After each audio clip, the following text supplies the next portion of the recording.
आप देख रहे हैं एमपी न्यूज। आज मैं समीमा गांव में हूं। समीमा गांव में अभी जो हलचल चली है कि विपक्ष चुनाव होगा, उस चुनाव के संबंध में मैं यहाँ पर अध्यक्ष है नीतीश कुमार जी, मैं इनसे बात करूंगा अभी और जानना चाहूंगा कि इस बार के चुनाव में क्या स्थिति रहेगी और चुनाव की इनकी क्या तैयारी है, लोगों के बीच में इसकी कैसी सरगर्मी है, लोग कितना इस चुनाव को समझते हैं, ये सारी चीज हम इनसे जानना चाहेंगे और लोगों को क्या बेनिफिट हुआ है।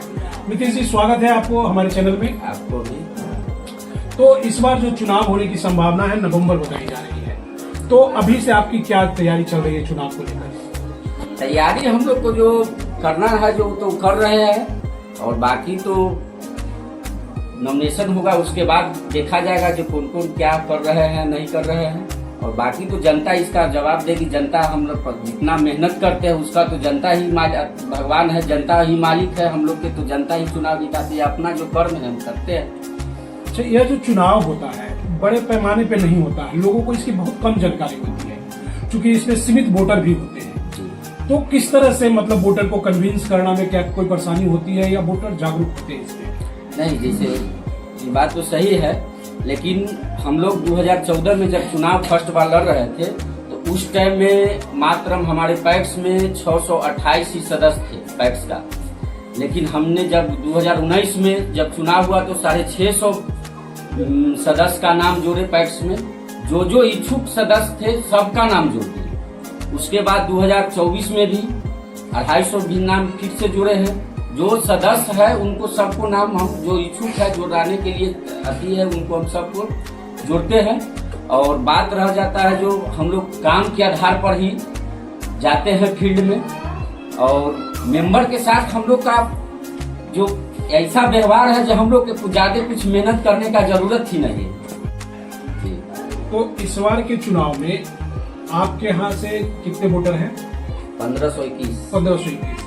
कैंडिडेट तो अभी कोई फिक्स नहीं होगा कि कितने लोग लड़ेंगे? नहीं, तो हर एक बार 5 को 6 को लड़ते हैं। 5 को 6 को लड़ते हैं। तो आपका इस बार मुद्दा क्या रहेगा चुनाव में? किस मुद्दे पे फिर से वोट मांगे जाएंगे?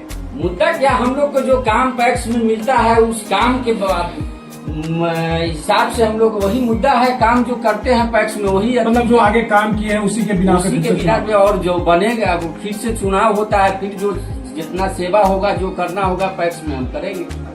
तो क्या प्रॉफिट किस तरह के दिया जाता है लोगों को? किस तरह के जो लाभार्थी हैं जो मतलब इसमें आते हैं तो उनको किस प्रकार के लाभ मिलता है? उनको लाभ मिलता है पैक्स में जो सदस्य है उनका लाभ यही, जो पैक्स में जो धान अधिप्राप्ति, मुख्य रूप से हम लोग के पैक्स में धान अधिप्राप्ति होता है, उसमें लोगों का धान अधिप्राप्ति करवाना है, बेचता है पैक्स में लोग धान बेचते हैं। और जिनका पैक्स का सदस्य उनको केसीसी है, जमीन का रसीद एलपी से दे, उनको केसीसी हम लोग बैंक से करवाते हैं।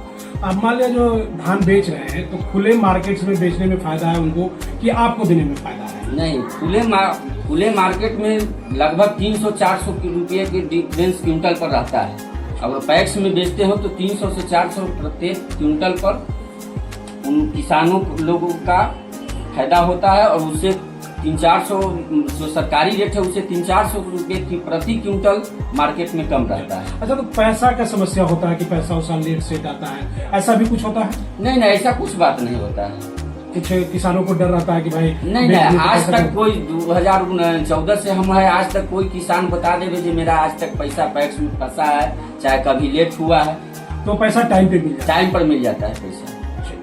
तो अभी हम लोग बात कर रहे थे नीतीश कुमार जी से, चुनाव के सिलसिले में बात हुई थी और साथ ही हमने ये भी बात किया था कि किस तरह से लाभार्थियों को लाभ दिया जाता है। इन्होंने बताया कि लाभार्थी को जितनी जरूरत होती है, जो लोगों को किसानों को एक शंका रहता है, डर रहता है कि पैसा फंस जाता है, तो इनका कहना है कि आज तक किसी का पैसा नहीं फंसा, किसी का नहीं फंसा है और न ही कोई इसमें फंसा है अभी तक।